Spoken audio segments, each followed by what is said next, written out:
Olá pessoal, eu sou o professor Lucas Fagundes e no vídeo de hoje nós vamos resolver a questão de número 16 da prova de Química do ITA de 2015, cujo tema é nossa querida Físico-Química e Termodinâmica.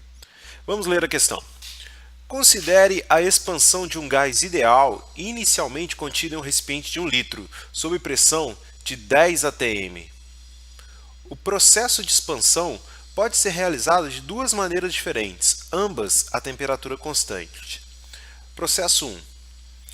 Expansão em uma etapa contra a pressão externa constante de 1 atm, levando o volume final do recipiente a 10 litros.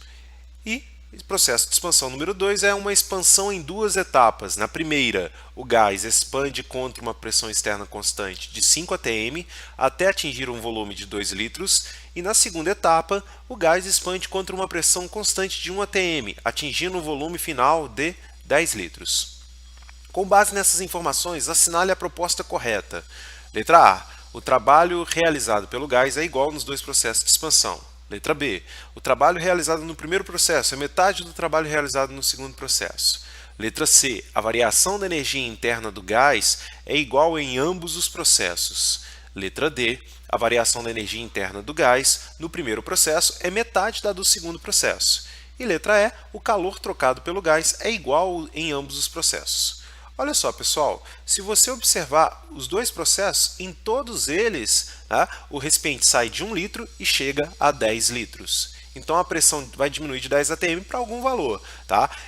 Esse pistão onde o gás está contido e está ocorrendo essa expansão, ele ia continuar se deslocando até que a pressão externa ficasse igual à interna. Né? Na verdade, até que a interna ficasse igual à externa, que normalmente é mantida constante.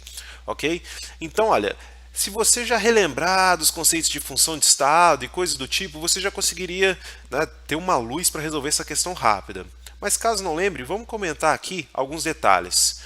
Analisando aqui, então, primeiro, a afirmação 1. Depois você olha esse P aí que ele saiu sem querer, depois a gente arruma ele. Primeiro, expansão em uma etapa, contra a pressão externa constante de 1 atm, levando o volume final do recipiente a 10 litros. Então, olha, primeiro, a variação da energia interna, ela pode ser, a energia interna de um sistema pode se alterar mediante a troca de calor com as vizinhanças ou mediante o fornecimento ou a efetuação de trabalho pelas vizinhanças ou pelo sistema nas vizinhanças. Né? Muita gente se incomoda com o sinal, tem gente que vê na física que dU é dQ menos dW, mas é só questão da definição, porque eu defino o dW aqui como menos PDV. Então, toda vez que o volume do sistema aumenta, o dV é positivo, então esse dW ele contribui para diminuir a energia interna do sistema. Pense assim, tá? E olha, quem não está acostumado com essa linguagem da diferencial, do dU, dQ e dW, pense em delta por enquanto, tá certo? Isso daí não vai te atrapalhar o entendimento da questão. Tá? Então a gente pode reescrever isso e aí tanto quem escreve dU é igual a dQ mais dW, quem escreve dU é igual a dQ menos dW vai concordar que, no final, dU é igual a dQ menos PDV, independente da forma como você arbitra essas questões. Ok?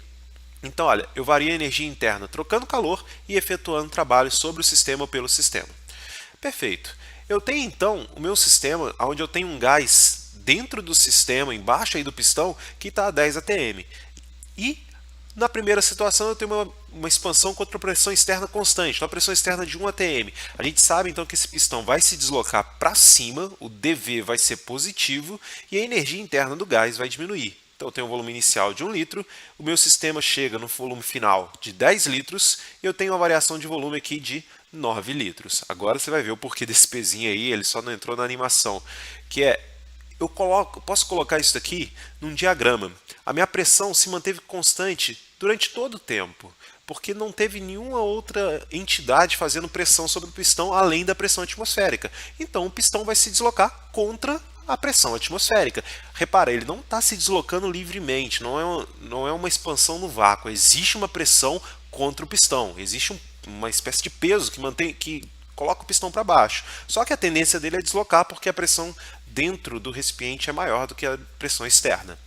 Então, pressão constante de 1 atm. O volume sai de 1 até 10 litros. Então, olha, trabalho numa expansão como essa, o trabalho contra a pressão externa constante, tá? Ele seria a integração da segunda expressão que eu mostrei ali, naquele conjunto de três expressões, onde você acharia que W é igual a menos PdV, a integral disso, a pressão, como ela não depende do volume, ela é constante, independente do volume, ela sairia do sinal de integração, e aí você só integraria dV e teria W igual a menos P delta V. Ok? Se você não saca muito de integral, não viu isso, então, poxa, acostume-se sim a utilizar W igual a menos P delta V. Ok?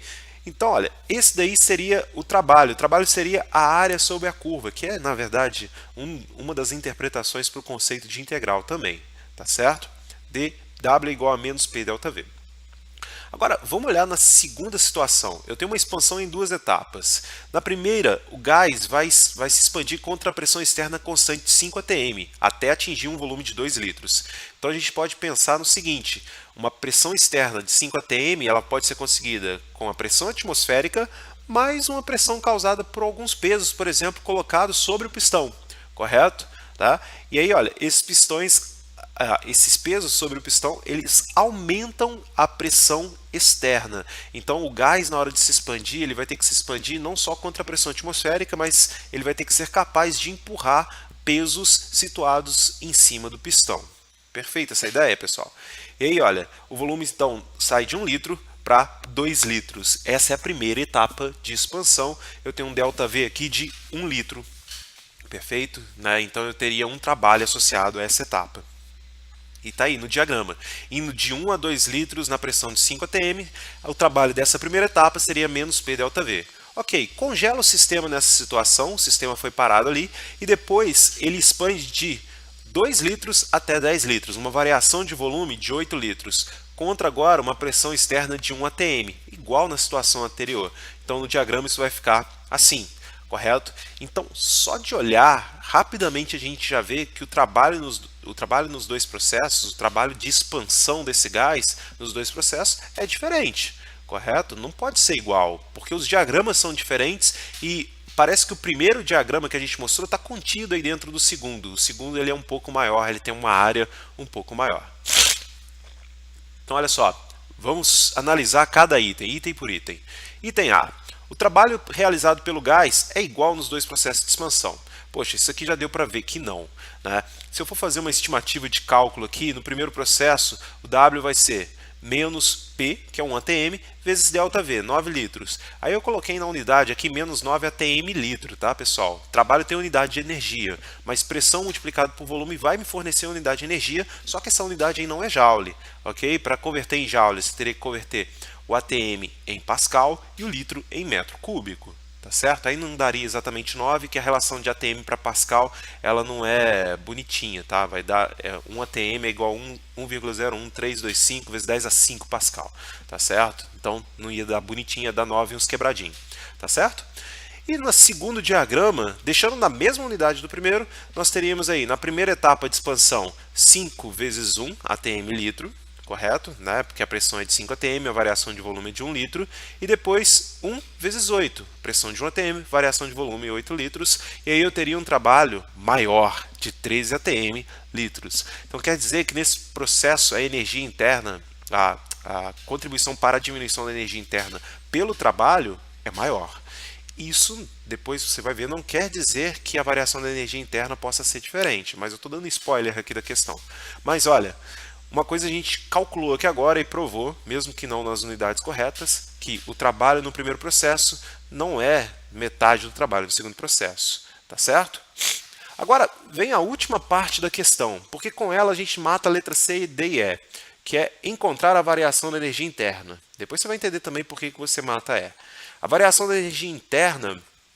ela é uma função de estado. E o que isso quer dizer? O seu cálculo depende apenas do estado inicial do sistema e do estado final. Né? E a variação da energia interna vai ser a subtração da energia interna no final do processo menos a energia interna no ponto inicial do processo.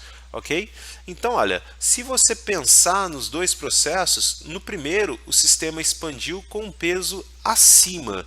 Nessa expansão, o sistema deveria absorver, no primeiro processo, perdão, não teve nenhum peso acima, era contra a pressão atmosférica, perdão. Então, deveria haver uma absorção de calor para que essa expansão acontecesse, correto?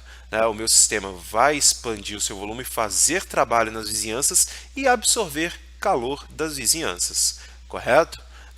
E no segundo processo, isso daí também aconteceria, só que com o peso acima do pistão, a absorção de calor seria um pouco diferente. Ela não poderia ser a mesma porque eu tenho um peso em cima, correto? Então eu precisaria, logicamente, absorver um pouco mais de calor para conseguir empurrar isso daí. Perfeito? Para conseguir empurrar aquele peso. Então, olha, letra E, o calor trocado pelo gás não é igual em todos os processos, em ambos os processos. Letra D, a variação da energia interna do gás no primeiro processo é metade da do segundo processo. Olha, os trabalhos não são iguais, você já concluiu que o calor também não é igual. A letra D e E, né, elas ficam meio que uma amarradas na outra, mas a C acaba matando as duas, porque olha, a variação da energia interna do gás é igual em ambos os processos. Então a letra D está errada, ok? E se ela é igual em ambos os processos, o calor trocado pelo gás não é igual em ambos os processos. O calor tem que ser diferente, tá certo? Porque já que o trabalho é diferente, o calor vai ter que ser diferente para que a energia interna fique igual. Então lembre, trabalho, né? Trabalho e calor não são função de estado, não são funções de estado. Você pode até se perguntar, poxa, mas meu professor falou que entalpia é função de estado. Sim, entalpia é uma função de estado que corresponde ao calor trocado à pressão constante. Tá? Mas calor propriamente dito e trabalho não são função de estado, mas energia interna é, só depende do estado inicial e final do sistema. E aí, letra D então também está errada. Perfeito, pessoal? E aí a resposta aqui seria letra C. Você vai lá então e marca feliz, letra C. Perfeito, pessoal? Então, olha, não se esqueçam de divulgar esse vídeo para os colegas. É uma questão bem trabalhada de termodinâmica, onde a gente acompanhou aqui a maioria dos detalhes. Se inscreva no canal, youtube.com/lucasfagundesquimica e curta nossa página no Facebook, facebook.com/bizuaulas. Um grande abraço para vocês. A gente se vê daqui a pouco no próximo vídeo.